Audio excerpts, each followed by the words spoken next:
Okay, so let me get this straight.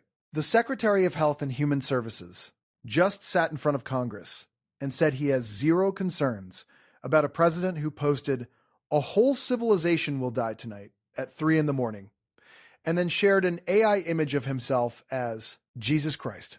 Zero. Absolutely not his exact words. And under the 25th Amendment, this is literally the guy whose job is to flag this. Rep. Mark Takano walked him through it post by post. Watch a cabinet secretary refuse on camera to answer whether the commander-in-chief is mentally stable. Hit subscribe so you don't miss the breakdown. Let's get into it. California, Mr. Takano. Thank you, Mr. Chairman. Mr. Secretary, you are the nation's top health official, and I want to talk to you today about the president's mental health. On April 5th at 8 o'clock in the morning of Easter Sunday, President Trump posted this statement on social media. Tuesday will be Power Plant Day and Bridge Day, all wrapped in one in Iran. There will be nothing like it. Open the fucking strait, you crazy bastards, or you'll be living in hell. Just watch. Praise be to Allah, President Donald J. Trump. An American president used the F word in a Sunday morning message that was seen by millions of people. Mr. Secretary, does this raise concerns for you about the president's mental health? The president is a bargainer, and he knows how to make good deals. Mr. Secretary, does this raise questions about the president's mental health to you? Here's what I would say, that for 2 generations, every American president... Mr. Secretary, you're being non-responsive.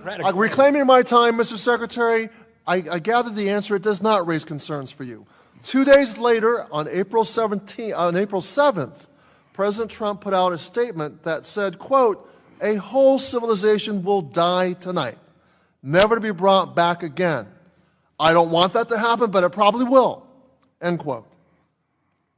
Mr. Secretary, the Commander-in-Chief of the United States military is calling for the eradication of an entire civilization.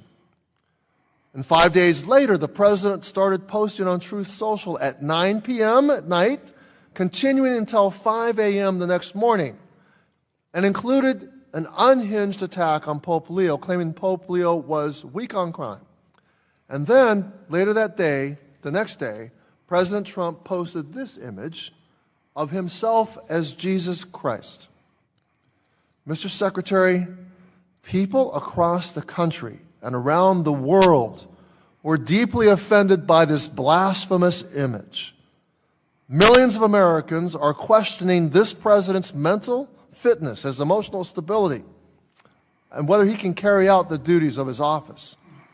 Do you share their concerns about his mental health? I want to call your attention to the last line of that. Mr. Secretary, my question was, do you share their concerns about his mental health? I want to call your attention. Mr. Secretary, you're not being responsive. Apparently not. Reclaiming my time, Mr. Secretary. Mr. Secretary, reclaiming my time. Mr. Chairman, direct the witness. It's my time, Mr. Secretary.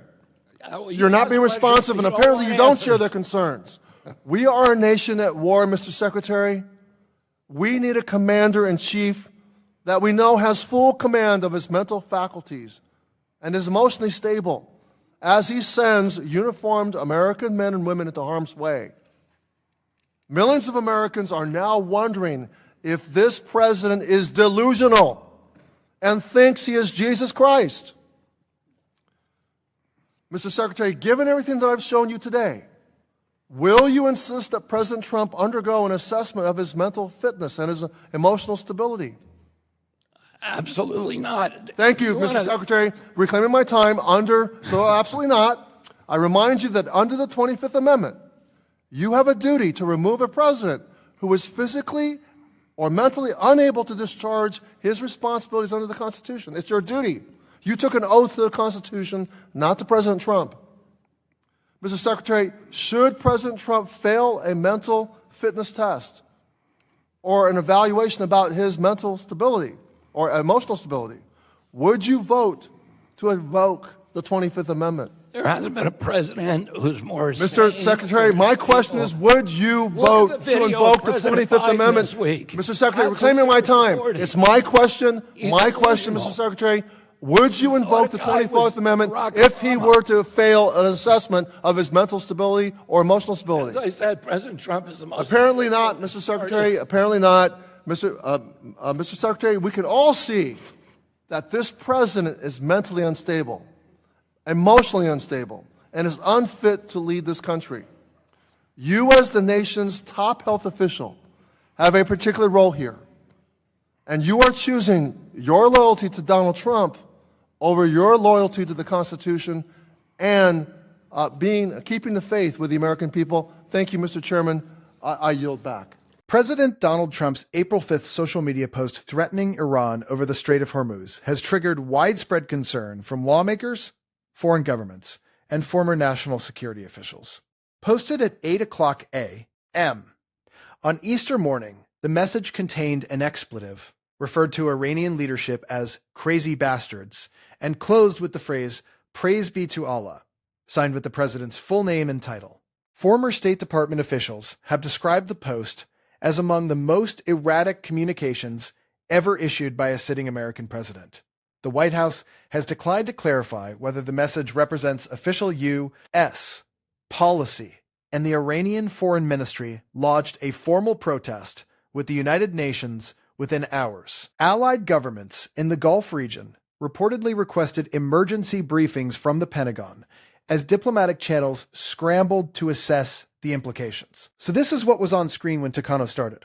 That Iran post is real, verified, posted from Trump's own account on Easter Sunday morning. Not a deepfake, not a parody. The President of the United States dropped the F word at Iran and signed it "Praise be to Allah." And Takano's first question is simple. Does this raise concerns about the president's mental health? Kennedy's answer? Quote, "The president is a bargainer. He knows how to make good deals."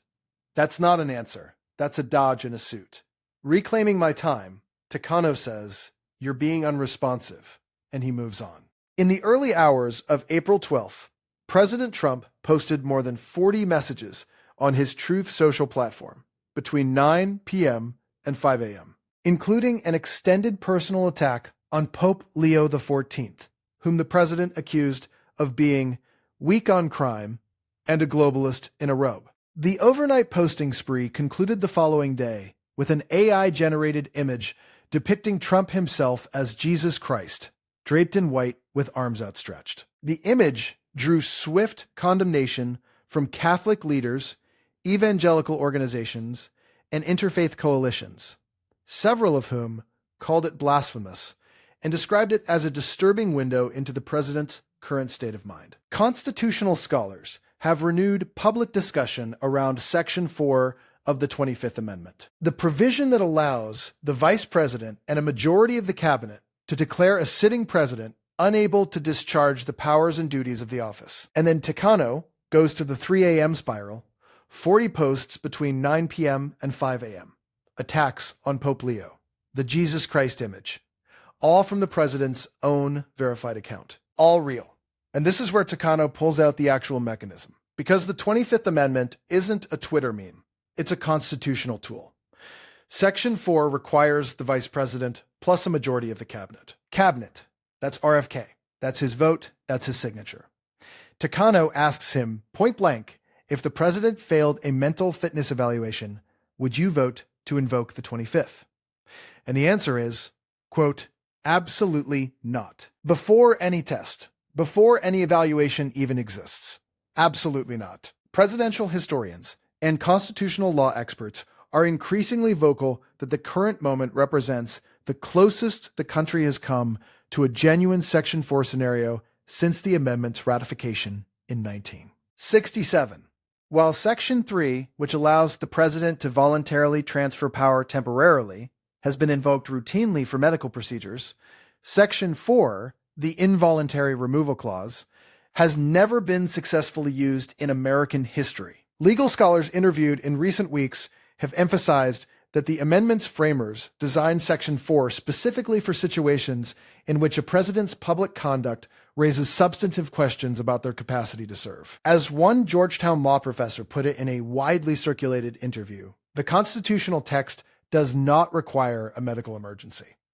It requires the vice president and the cabinet to carry out their duties. Whether they will, he added, is the test the country is watching unfold in real time. Think about that for a second. He's not saying he'd need to see the results. He's not saying it's a serious question. He's telling the country on the record that no behavior, no diagnosis, no document would ever be enough. The answer is pre-committed. The oath is conditional. And when Kennedy was confirmed, he took that oath, not to Donald Trump, to the Constitution. Same Constitution that contains the 25th Amendment. Same Constitution that gives him a duty to act if the president is incapacitated. He swore to uphold it.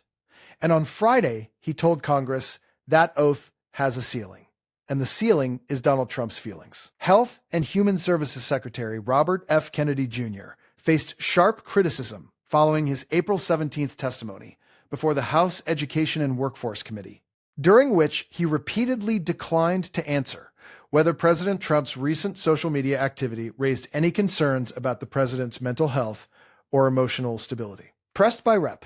Mark Takano on 3 separate posts, Kennedy pivoted each time to praising the president's negotiating skills. Legal analysts noted that as a sitting cabinet secretary, Kennedy is one of the officials constitutionally empowered to participate in a Section 4 proceeding under the 25th Amendment. His on-the-record refusal to even consider a hypothetical fitness evaluation, delivered simply as absolutely not, has been cited by several former Department of Justice officials as a potential abdication of the oath of office, which binds cabinet members to the Constitution rather than to any individual president. Read that Georgetown professor's quote again. The text doesn't require a comma. It requires the vice president and the cabinet to do their jobs. That's the whole mechanism. And you just watched one member of that cabinet tell the country he will not do his job, not under any circumstance, not ever. That's not loyalty. Loyalty to a person over the Constitution has a different name. It's the exact thing the 25th Amendment was built to prevent. Legal scholars and former federal officials have emphasized in recent days that cabinet secretaries take an oath of office that binds them to the Constitution, not to the individual president who nominated them. The distinction, long overlooked in ordinary political discourse, has taken on new significance as questions mount about executive fitness and the constitutional responsibilities of senior administration officials. Former White House counsel, across multiple administrations, have publicly reminded the public that cabinet members are not personal aides to the president. Their loyalty, as enshrined in the oath they swear upon confirmation, is to the legal framework of the United States itself. When a cabinet member publicly refuses to consider any constitutional duty that might conflict with personal loyalty to the president, experts warn the integrity of the oath itself is called into question. So here's the line. Takano asked a yes or no question. Kennedy refused. The posts are real. The 25th Amendment exists for exactly this, and the cabinet member whose job is to flag it told Congress, on camera, under oath, that he will not, before any evidence, before any test. That's not a defense of the president. That's a resignation of the duty. If this helped, hit like, subscribe, share it. I'm Donald Taylor. I'll see you in the next one.